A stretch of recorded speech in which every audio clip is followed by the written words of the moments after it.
Répondez aussi vite que vous pourrez. Quel âge a une personne née en 1928? Homme ou femme? Bon, alors je vais vous poser des questions et je vais noter le temps qu'il vous faut pour y répondre. On enregistre tout. Vous êtes prêts? C'est quoi votre prénom?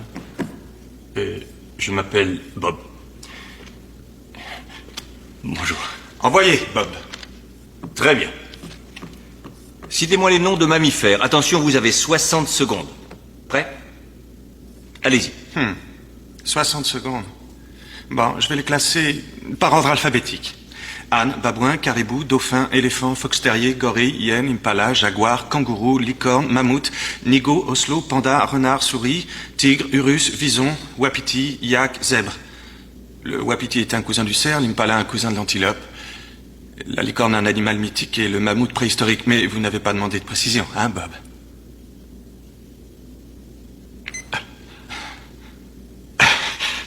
Bien.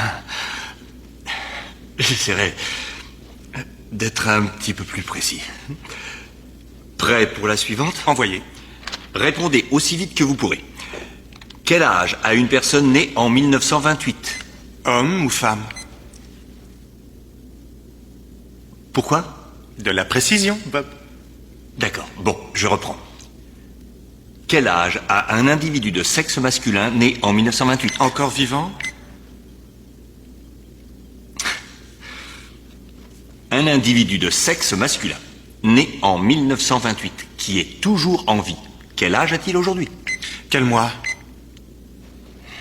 Un individu de sexe masculin né le 3 octobre 1928 qui est toujours en vie. Quel âge a-t-il aujourd'hui? À quelle heure? À 10 heures du soir. À 22 heures pile. Où ça? N'importe où. Voyons, soyez plus précis, Bob, parce que, attention, si le type est né en Californie le 3 octobre 1928 à 22 heures pile, il a 67 ans, 9 mois, 22 jours, 14 heures et 12 minutes. Et s'il est né à New York, il a 3 heures de plus.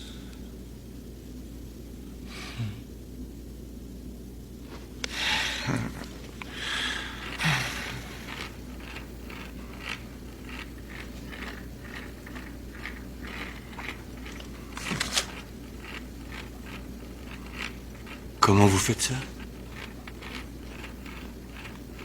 Comment vous faites pour arriver à le faire bouger? C'est un crayon magique? Non, je lui demande de bouger.